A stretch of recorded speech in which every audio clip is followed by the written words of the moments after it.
Election commission ने election को लेके डिक्लेयर कर दिया कि डेट कब कब इलेक्शन होने हैं। और इलेक्शन की जो पहली डेट है वो 19 अप्रैल स्टार्ट है और 1 जून को लास्ट इलेक्शन की डेट है। 7 चरणों में होना है। 4 जून को रिजल्ट डिक्लेयर हो जाएगा। तो आपको क्या लगता है कि अब की बार लोकसभा इलेक्शन में आप किसको और किसकी सरकार को क्यों बनवाना चाहेंगे? देखिए भाई साहब, अगर आप अभी भी पूछ रहे हैं कि आप किसको और किसकी सरकारों को बनवाना चाहते हैं, हमारा काम तो देखो सिर्फ सवाल पूछना है। ये जनता जवाब देगी। बिल्कुल। देखिए और कोई ऑप्शनल हो तो बताइए। देश में कोई ऑप्शनल बचा ही नहीं है, ऑप्शनल खत्म हो चुका है। केवल एक ही नाम है, नरेंद्र मोदी। पर इंडिया गठबंधन तो कहता है राहुल गांधी है, केजरीवाल है। देखिए, आप इंडिया गठबंधन की बात करते हैं, आप उस इंडिया गठबंधन में जाकर देखिए कितने छेद हैं। उन्होंने इंडिया में डॉट डॉट डॉट लगाने के काम किए, वो डॉट डॉट डॉट उठ के उनके गठबंधन में चला गया।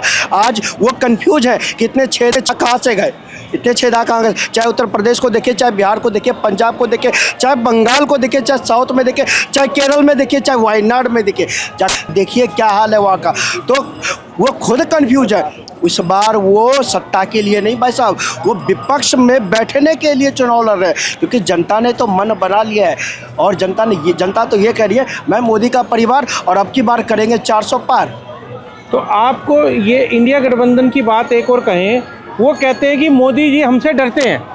ये राहुल गांधी भी यही कहते हैं और सीएम केजरीवाल भी यही कहते हैं। देखिए, मोदी, ये लोग इसलिए कहते हैं ऐसा क्योंकि मोदी जी डरते हैं, क्योंकि ये लोग इस ऐसे अव्वल दर्जे के भ्रष्टाचारी है, जमानत पान पा रहे हैं। कल को ये लोग अर्गला बरगला के सत्ता में आने की कोशिश करेंगे तो फिर देश उसी स्थिति में चला जाएगा। देश फिर आपातकाल की स्थिति में चला जाएगा। फिर देश में जगह जगह बम ब्लास्ट होंगे, फिर देश में हमारे सैनिकों के सर काटे जाएंगे। तो मोदी जी डरते हैं और इन लोगों को तभी जेल में डालने का काम करते हैं। मोदी जी ने कहा था, मैं देश का चौकीदार हूँ और जो भ्रष्टाचार करेगा, जो देश को लूटेगा, उसको लौटाना पड़ेगा।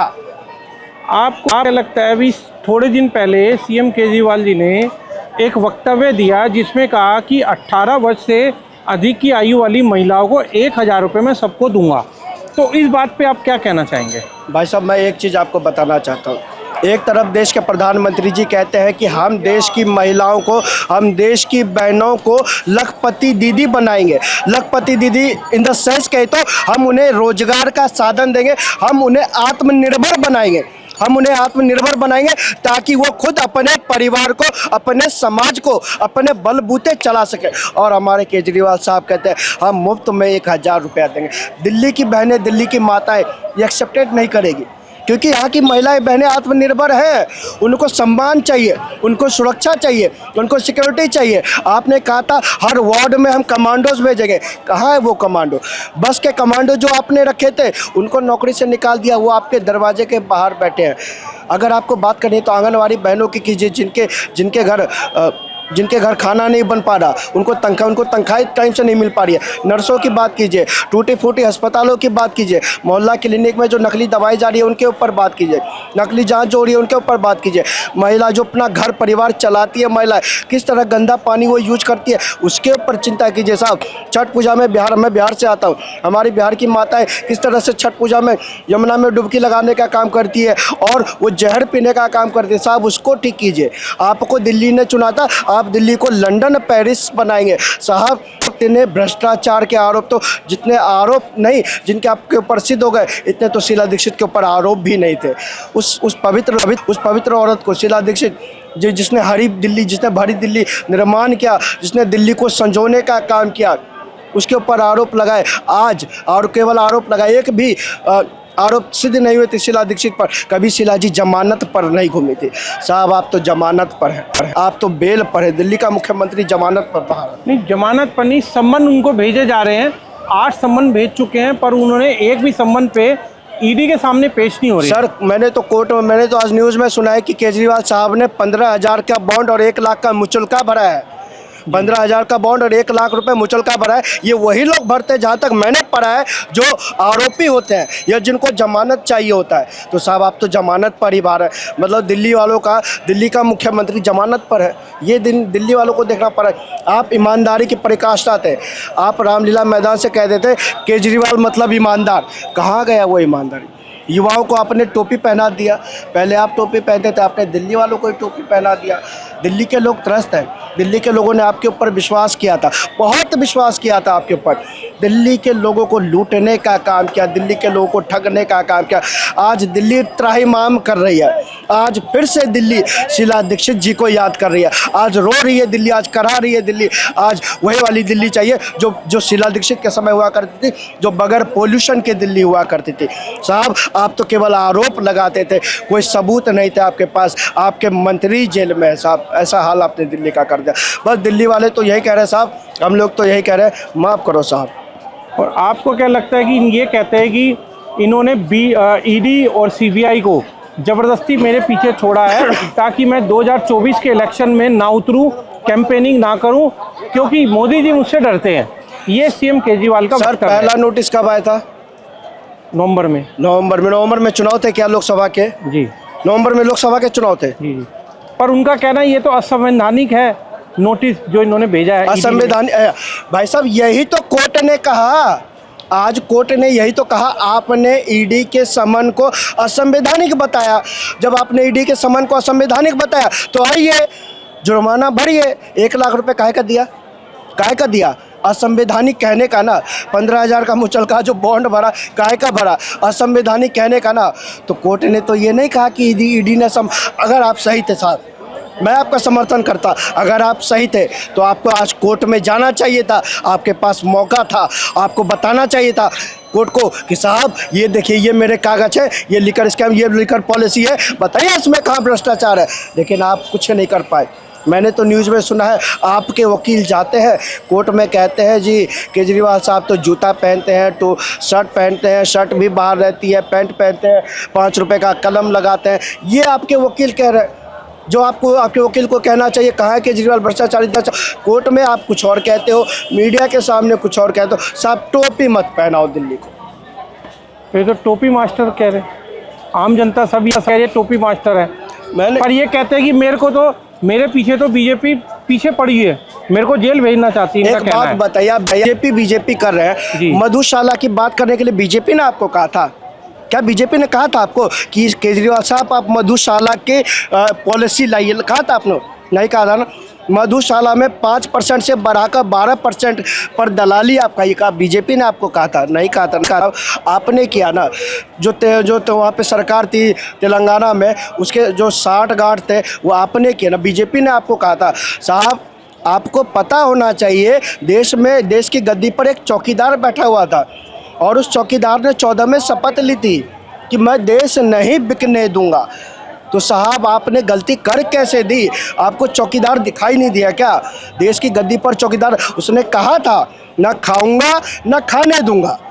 अगर जो खाएगा उसे भैया निकलवाना पड़ेगा, हलक से निकाल लूँगा।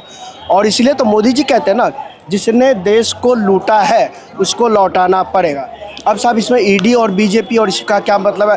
आपको supreme court, high court, lower court और जो पीएमएलए कोर्ट है, एमपीएमएलए कोर्ट है, इन सब ने बेल रिजेक्ट किया। मनीष सिसोदिया जी का, संजय सिंह का, सत्येंद्र जैन का।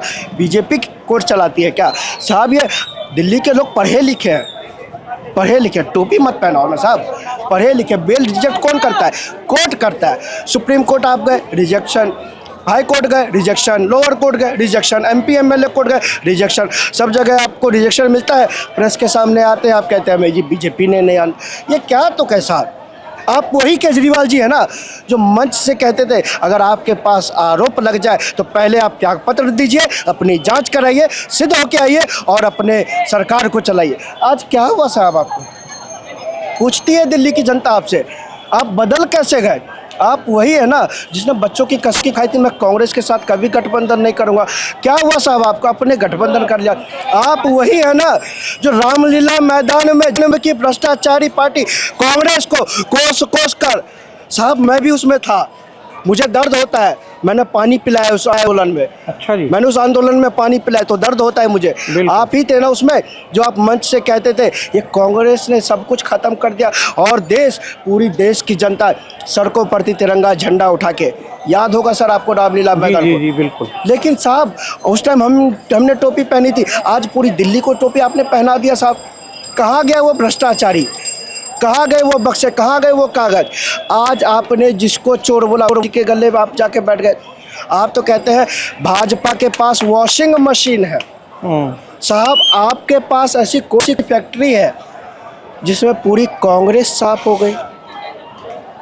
साहब भाजपा के पास तो माना वॉशिंग मशीन है, लेकिन आपके पास ऐसी कौन सी फैक्ट्री है जिस लालू यादव की पार्टी को चोर का, उस लालू यादव के साथ गठबंधन, पूरी पार्टी साफ। साहब टीएमसी को आपने चोर कहा, शरद पवार जी को आपको चोर कहा, सब के सब साफ। आपने जिसको भ्रष्टाचारी भाजपा में कहा, लिखित रूप में आपने माफ़ी मांगने का काम किया। साहब त्रस्त है हम लोग, परेशान है हम लोग। संभालिए आप अपने आप को, जिस लत में आप पर है या जिस गत आप पर है उससे निकलने का काम कीजिए, दिल्ली को बचाने का काम कीजिए। तो लास्ट में आपसे एक सवाल यही करना चाहूँगा कि मोदी जी का जो संकल्प है कल 400 पार, उसमें आप उनको कितना देना चाहेंगे सीटें? देखिए दिन मंगलवार है, तारीख 4 जून है, अब की बार जनता तैयार है, करेगी 400 पार। क्या मोदी का परिवार करेगा 400 पार, कोई रोक टोक नहीं। साहब मोदी ने, फिर मैं कहना चाहूँगा, क्योंकि मुझे लगता है मोदी ने मेरे देश के सैनिकों को कतर से जिंदा, मैं काम की बात नहीं कर रहा हूँ, कतर से जिंदा वापस लाने का काम किया। मजदूर जो ज़मीन में फंसे थे उनको ज़मीन का छाती पार के उनको बाहर निकालने का काम किया। कश्मीर की धरती से चांद तक तिरंगा झंडा लहराने का काम किया। अयोध्या से लेकर अबू धाबी तक राम राज्य की परिकल्पना के काम की। मेरी माताएं बहनें को 33% का आरक्षण देने का काम किया।